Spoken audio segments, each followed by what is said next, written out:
2024년 10월 2일 수요일 경제뉴스 메일 브리핑을 시작하겠습니다.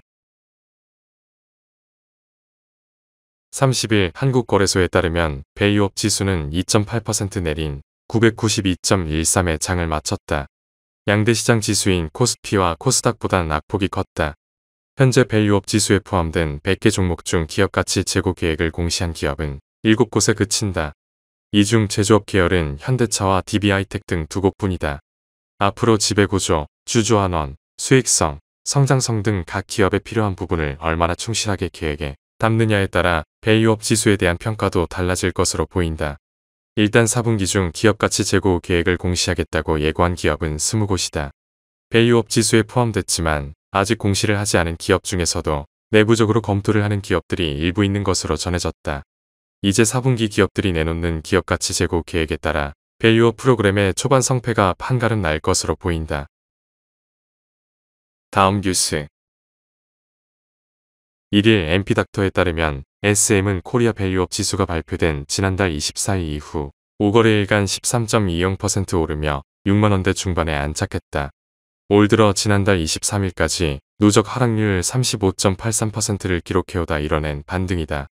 이는 한국거래소가 기업가치 우수기업을 선정해 만든 코리아 밸류업 지수에 편입된 영향이다. 연초 대비 반토막이 났던 JYP 엔터는 SM과 함께 코리아 밸류업 지수에 포함되며 같은 기간 11.63% 올랐다. 시장에서는 지수 편입 기대가 낮았던 SM과 JYP 엔터가 반전에 성공하면서 투심이 몰린 것으로 해석하고 있다. 업계에서는 그동안 엔터주의 발목을 잡아온 악재가 해소될 수 있다는 기대감도 주가 상승에 반영된 것으로 보고 있다. 상반기 실적 역성장에 따른 펀더멘털 우려는 다가오는 성수기로 상쇄할 수 있고 하이브미니진 사태는 결말이 예상 가능한 범위로 좁혀지며 불확실성이 사라지는 국면으로 접어들었다는 판단이다. 다음 뉴스. 최근 6만 5천 달러를 넘었던 가상화폐 대장주 비트코인 가격이 1일 6만 3천 달러대로 후퇴했다. 이번 하락은 일본 증시에 급락이 영향을 미친 것으로 풀이된다. 일본 니케이 지수는 집권 자민당 신임 총재 관련 불확실성으로 이날 4.8% 급락했다. 아울러 최근 비트코인 가격이 빠르게 상승한 점도 시장에서 부담으로 작용하면서 다소 속도 조절에 나선 것으로 보인다. 코인 전문 매체 코인데스크는 이시바 시게루 자민당 신임 총재 선출 이후 엔화가 다시 상승하고 일본 니케이 주가 평균이 5% 가까이 급락했다면서 이런 주식 매도세는 가상화폐 시장으로도 확산해 비트코인 가격이 빠르게 하락했다고 분석했다. 다음 뉴스. 중동 지역 긴장 고조에도 국제유가는 큰 변동을 보이지 않고 있다. 또 아시아 증시에서 일본과 대만 주가 지수는 상승했다. 이스라엘은 1일 레바논 남부 국경 지역의 헤즈볼라 테러 목표물에 대한 정확한 정보를 바탕으로 제한적이고 국지적이며 표적화된 지상 습격을 시작했다고 발표했다. 이스라엘이 레바논에 지상군을 투입한 것은 2006년 이후 18년 만에 처음으로 가자지구 전쟁이 중동에서 더 광범위한 전쟁으로 번지는 게 아니냐는 우려가 커지고 있다. 국제유가는 중동 지역 분쟁 확대 조짐에도 공급 추가 전망으로 안정된 모습이었다. 블룸버그 통신도 중동의 지정학적 위험과 리비아 공급 재개 전망이 엇갈렸다고 말했다. 다음 뉴스. 현지 시간 30일 로이터 통신에 따르면 미국 상무부는 이날 엔비디아 등 AA 반도체 기업들이 중동 및 중앙아시아 지역으로의 수출을 쉽게 할 수 있도록 한새 규칙을 발표했다. 미국이 이번 규제 완화에 나선 것은 UAE에 본사를 둔 AI 국영 기업인 지사이가 중국 사업부를 철수했기 때문이다. 그동안 사우디 정부는 데이터 센터 건립을 위해 엔비디아의 AI 반도체 수입을 시도해왔다. 또 미국의 마이크로소프트가 지사이에 15억 달러 규모의 투자 계획을 발표하는 등 미국 기업들도 중동 AI 시장에 관심을 보이고 있다. 이번 규제 완화로 AI 산업을 선점하려는 중동 국가들의 계획이 한 발 앞으로 나갈 수 있게 됐다. 다음 뉴스. 외신에 따르면 미 동부와 걸프 연안 부두 노동자를 대표하는 국제항만 노동자협회는 임금 77% 인상안이 받아들여지지 않을 시 파업에 돌입한다. 동부항만 노조 전면 파업은 1977년 이후 처음이다.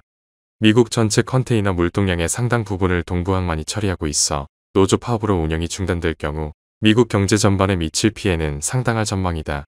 JP모건은 파업 시 미 경제에 하루 최대 50억 달러 손실이 날 것으로 추정했다. 전 세계 해상 운임 수준을 나타내는 상하이 컨테이너 운임 지수는 최근 하향 안정세를 보인다. 그러나 미 동부항만 파업, 중동 지역 군사적 긴장 고조 등 변수가 여전히 해결되지 않으면서 해상 운임의 변동성이 커질 전망이다. 블룸버그 통신은 미 동부항만 파업이 단기간에 끝나더라도 영향이 클 것으로 전망했다. 물류 처리에 일주일 정도 문제가 생기더라도 이로 인해 밀린 물량을 소화하려면 1개월가량은 소요된다는 것이다.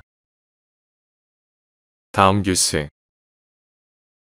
1일 양양속초산림 조합에 따르면 지난달 30일 양양송이 1등급 킬로그램당 공판가는 160만원에 결정되며 역대 최고 가격을 기록했다. 종전 최고 가격은 지난해 9월 21일 기록한 156만 2천원이었다.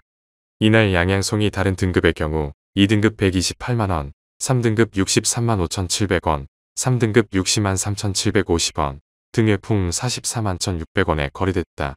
이 같은 높은 가격에도 불구하고 양양송이의 인기는 높은 것으로 전해졌다.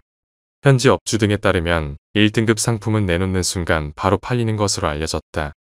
한편 오는 3에서 6일에는 남대천 일원에서 양양송이 연어축제가 열릴 예정이다. 다음 뉴스. 최근 김장철을 앞두고 금배추 현상이 나타난 데 이어 깻잎, 상추, 오이 등 전반적인 채소 가격이 급등세를 보이고 있다. 1일 농수산식품유통공사 가격정보에 따르면 깻잎 100g당 평균 소매 가격은 지난달 하순 3,514원으로 2개월 전보다 약 1,000원 비싸졌다. 이는 지난해 같은 기간 대비 400원가량 상승한 수치다. 금배추 현상을 보이고 있는 배추 가격 역시 아직 안정될 기미를 보이지 않고 있다. 지난달 하순 배추 한 포기 평균 가격은 9,581원으로 작년보다 55% 상승했다. 이러한 채소 가격 급등 현상에 대해 농림축산식품부는 폭염과 집중호우로 인한 일부 주산지의 시설 피해가 주요 원인이라고 분석했다. 다만 기온이 떨어지고 있어 앞으로는 점차 가격이 안정될 것으로 전망하고 있다. 다음 뉴스. 하나은행이 고시한 9월 30일 오후 11시 50분 원달러 환율은 1,320원입니다. 시청해주셔서 감사합니다. 더 좋은 영상을 위해 구독, 좋아요 부탁드립니다.